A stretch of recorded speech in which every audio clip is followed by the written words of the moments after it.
Hello लाडक्या बहिणींनो आणि लाडक्या ताईंनो, मुख्यमंत्री माझी लाडकी बहीण योजना आणि याचा 20वा हप्ता म्हणजे फेब्रुवारी महिन्याचा हप्ता भेटण्यासाठी इतका विलंब का होतोय? सरकार लाडक्या बहिणींकडे लक्ष का देत नाहीये? सरकार या योजनेसाठी जो निधी आहे, ज्या महिन्याचा निधी त्या महिन्यामध्ये वितरण करत का नाहीये? बाकीच्या योजनांसाठी सरकार त्या महिन्याचा निधी त्या महिन्यामध्ये मंजूर करतो, पण लाडक्या बहिणींसाठी असं का करताय? सरकारला जेव्हा वाटेल तेव्हा सरकार लाडक्या बहिणींना अपात्र करतं. सरकारला जेव्हा वाटेल सरकार लाडक्या बहिणींना पुन्हा पात्र करतं आणि काही टेक्निकल अडचणींमुळे काही बहिणी अपात्रच राहतात आणि लाभ बंद केला जातो. लाभ त्यांना पुन्हा सुरळीत सुरू होत नाही. हेच आपल्या लाडकी बहीण योजनेसाठी का होत आहे, याचं उत्तर शोधणं लाडक्या बहिणींनो आपल्याला गरजेचं आहे. अन्यथा हे बोगस सरकार आहे, नालायक सरकार आहे, ढोंगी सरकार आहे, मतलबी सरकार आहे आणि आपल्या लाडक्या बहिणींचा वापर करून घेतला आणि आपल्याला नंतर कशा पद्धतीने अपात्र केलं, कशा पद्धतीने आपण 2 महिन्यापासून वाट बघतोय. फेब्रुवारीचा हप्ता येईल, मार्चचा हप्ता भेटेल, काय भेटणार, कसं भेटणार, याबद्दल कोणीही मंत्री, महाराष्ट्राच्या महिला व आदित्य तटकरे मॅम महिला असून सुद्धा याबद्दल काही चर्चा करत नाहीये. तर तुम्ही विचार करा की या महाराष्ट्रामध्ये सगळा भोंगळा कारभार सुरू आहे.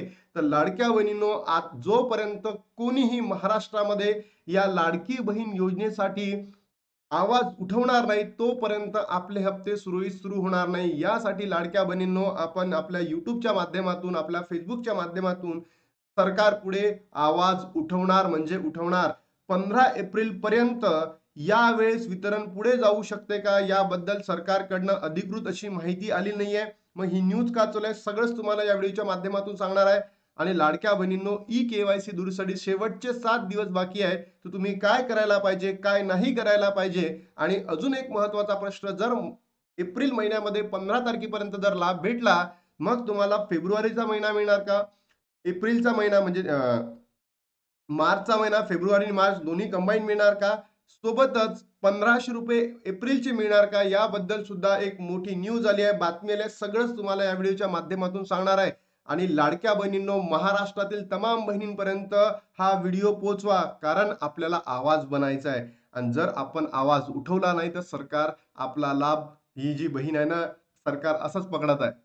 की बाबा दिला तरी चालते, नाही दिला तरी चालते. त्यानंतर विलंब केला तरी चालतो, अपात्र खेळ केला तरी चालतं, पुन्हा पात्र करतो, मग ई-केवायसी आणतो, मग ऑफलाईन आणतो, मग ऑनलाईन आणतो. तुम्हाला सगळीच माहिती या योजनेबद्दल आहे. काय चालू आहे आणि काय नाही. सगळा भोंगळा कारभार चालू आहे लाडक्या बहिणी योजनेसाठी.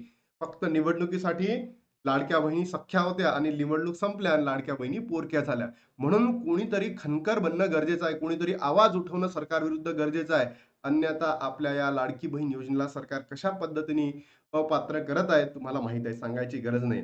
बघा लाडक्या बहिणींनो, सर्वात महत्वाचं म्हणजे आज आहे 23 तारीख.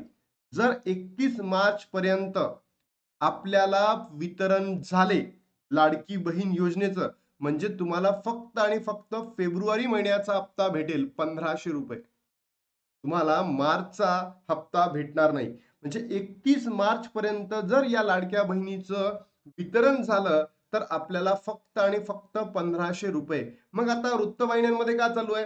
तर तुम्हाला काय वाटतं लाडक्या बहिणींनो, 31 तारखेपर्यंत वितरण व्हायला पाहिजे का? तर नक्की कमेंट बॉक्समध्ये सांगा. सोबतच तुम्हाला 19वा हप्ता भेटला का, ते सुद्धा कमेंट बॉक्समध्ये सांगा. आलं लक्षात?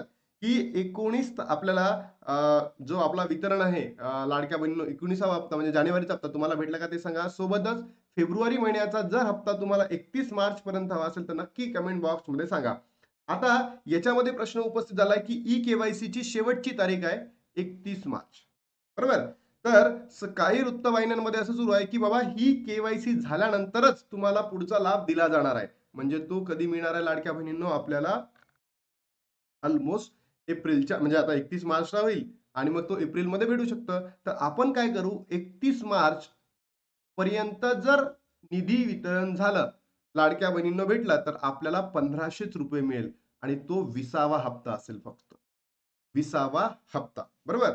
आणि तुम्हाला माहित आहे ई-केवायसीची मुदत आहे 31 मार्च पर्यंत. या दिवसापर्यंत तुम्हाला ई-केवायसी करणं सुद्धा गरजेचं आहे. ज्या बहिणींची ई-केवायसी चुकली होती, त्यांनी एडिट करणं गरजेचं आहे. आता अशा कोणत्या बहिणी होत्या, तर ज्या बहिणींचा लाभ नोव्हेंबर आणि डिसेंबर पासून बंद झालेला आहे, त्या प्रत्येक बहिणींनी ही ई-केवायसी करून बघा.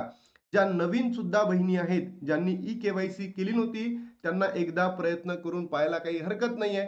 भेटला तर भेटला, नाहीतर तुम्हाला माहित आहे सरकार किती बोगस आहे. तर म्हणून लाडक्या बहिणींनो, सर्वांनीच ई-के-वाय-सी 31 मार्चच्या अगोदर करून बघा. फक्त एडिट वाल्यांसाठी आहे. मी माझ्याकडनं सांगतो की नवीन बहिणींनी जर आणखी प्रयत्न करून बघितला आणि त्यांची झाली तर वेल अँड गुड आहे, अदरवाईज सोडून द्यायचं. मग आता 15 एप्रिल पर्यंत लाभ भेटू शकतो का? तर याचेही तुम्हाला काही सांगतो. हे लाडक्या बहिणींनो, 31 मार्च नंतर म्हणजे पर्यंत आपली काय होईल, ई-के-वाय-सी होईल. आणि होऊ शकतं त्याच्यानंतर ज्या बहिणी पात्र ठरतील आणि ज्या ऑलरेडी ज्यांना 19वा हप्ता भेटलेला आहे आणि या 31 मार्च पर्यंत एडिट ई-के-वाय-सी केल्यानंतर त्या पात्र ठरतील, अशा सर्वांनाच लाभ भेटू शकतो. पहिलं रिझन. दुसरं रिझन लाडक्या बहिणींनो, इथे 2 हप्ते येणं अपेक्षित आहे. जर 31 मार्च नंतर जर वितरण झालं तर आपल्याला 2 हप्ते भेटणं गरजेचं आहे. 2 हप्ते म्हणजे किती? 3,000 रुपये भेटणं गरजेचं आहे. 3,000 रुपये. मग याला 15 दिवस लागतील का? याला 15 दिवस लागतील का? तर लागायला तर एक पण दिवस नाही पाहिजे, पण हे बोगस सरकार आहे, ढोंगी सरकार आहे.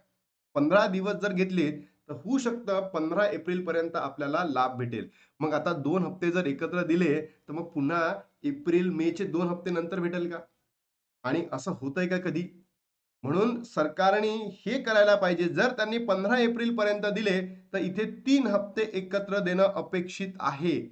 3 हप्ते. कारण ज्या महिन्याचा लाभ त्या महिन्यामध्ये देणं गरजेचं आहे. आणि लाडक्या बहिणींनो, आपल्याला आवाज उचलायलाच लागेल. अन्यथा हे बोगस सरकार आहे. अशाच पद्धतीने काम करत राहील. आणि मग जर तुम्ही विचार करा, तुम्हाला 2 हप्ते नाही दिले, फक्त फेब्रुवारी महिन्याचा हप्ता दिला, मार्च तर गेला, नंतर एप्रिलचे 15 दिवस झाले, तर नंतर कधी जी-आर आणून कधी तुम्हाला पैसे वितरण करतील, याबद्दल शाश्वती कोणालाच नाही आहे. म्हणून लाडक्या बहिणींनो, हे 15 तारखेपर्यंत सरकारी माध्यमांमधून कुठलाही आवाज उठलेला नाही आहे. तर मला तरी असं वाटतं की 31 मार्चच्या आत लाडक्या बहिणींनो, तुमच्या अकाउंटला 1,500 रुपये भेटू शकते. मग आता 15 एप्रिल पर्यंत जर आपण वेट केला, तर लाडक्या बहिणींनो, आता मी जे तुम्हाला सगळे प्रोसेस सांगितली, त्या प्रोसेस मधून जावं लागेल. आता बघा, शेवटचे 7 दिवस उरलेले आहे. लाडक्या बहिणींनो, ई-के-वाय-सी ची मुदतवाढ मिळणार का? यानंतर मुदतवाढ भेटणार नाही म्हणजे नाही. मुदतवाढ भेटणार नाही म्हणजे नाही. म्हणून प्लीज करून ज्या बहिणींची ई-के-वाय-सी राहिलेली आहे, एडिट करायची, त्या बहिणींनी ई-के-वाय-सी करून घ्या. बघा, लाडकी बहीण योजनेअंतर्गत के-वाय-सी शेवटची संधी आहे. चुक्या केल्या होत्या म्हणजे ज्या बहिणींनी फॉर्म भरताना नोव्हेंबर आणि डिसेंबर महिन्यामध्ये चुका झाल्या, त्यांनी वडिलांचा आणि किंवा पतींच्या ऐवजी त्यांनी आपल्या मुलीचा आधार क्रमांक टाकला आहे, त्या बहिणींसाठी ही शेवटची संधी आहे, 31 मार्च. जर यावेळेस तुमची ई-के-वाय-सी चुकली, तर लाडक्या बहिणींनो, तुमचा जो लाभ आहे तो बंद केला जाणार आहे. जर तुम्ही ई-के-वाय-सी सुद्धा नाही केली, तरी तुमचा लाभ बंद केला जाणार आहे. बरोबर? आणि ज्या बहिणींनी ई-के-वाय-सी केलीच नाही, त्यांचा तर लाभ बंदच झालेला आहे. म्हणून ज्यांना करायचा एकदा करून बघा. झाली असेल तरी करून बघा, नसेल झाली, हां, योग्य झाली असेल, पैसे येत असेल तर करायची गरज नाही. लाडक्या बहिणीच्या मनात प्रश्न, के-वाय-सी मध्ये दुरुस्त करण्याचे शेवटचे 7 दिवस उरले आहेत. दरम्यान या कालावधीमध्ये के-वाय-सी करायची मुदतवाढ मिळणार, असा प्रश्न. नो. याच्यानंतर तुम्हाला मुदतवाढसाठी कोणत्याही प्रकारचं काहीही वेळ भेटणार नाहीये. नंतर 3,000 एकत्र येणार का? बघा, काहीच सांगितलं जात नाहीये.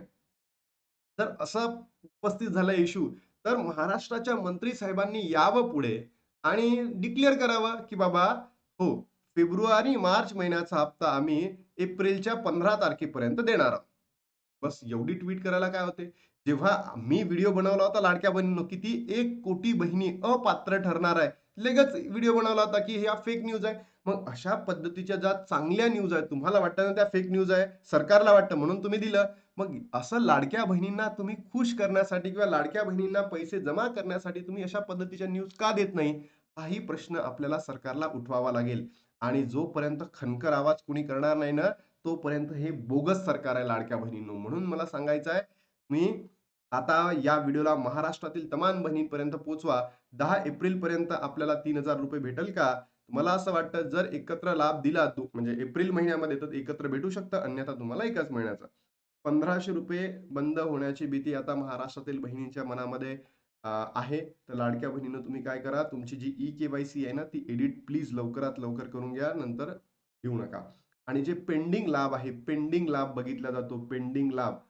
तर हा पेंडिंग लाभ लाडक्या बहिणींनो भेटणार आहे का? म्हणजे जर तुम्ही नोव्हेंबरचा हप्ता, डिसेंबरचा हप्ता तुम्हाला भेटला नाहीये, जानेवारीचा भेटला नाहीये, त्यानंतर जून, जुलैपासून किंवा ऑगस्टपासून तुमचे हप्ते बंद आहे, त्या बहिणींना भेटणार आहे का? तर यांचं उत्तर आहे नाही म्हणजे नाही. पेंडिंग लाभ भेटणार नाही.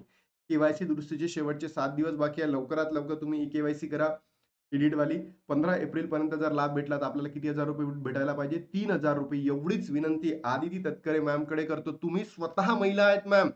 जर या महाराष्ट्रातील महिलांच्या जर तुम्ही समजून घेत नसेल, तर तुम्ही या पदाचा राजीनामा द्यावा. एवढीच मागणी आम्ही या ठिकाणी करतो. नंतर या महिन्यामध्ये झाले तर 1,500 आणि पुढल्या महिन्यामध्ये झाले तर 3,000, 4,500 तुम्हाला भेटणार नाही म्हणजे नाही. आता इथे थांबतो आणि भेटतो तुम्हाला नवीन व्हिडिओमध्ये. तोपर्यंत जय हिंद, जय महाराष्ट्र, जय श्रीराम.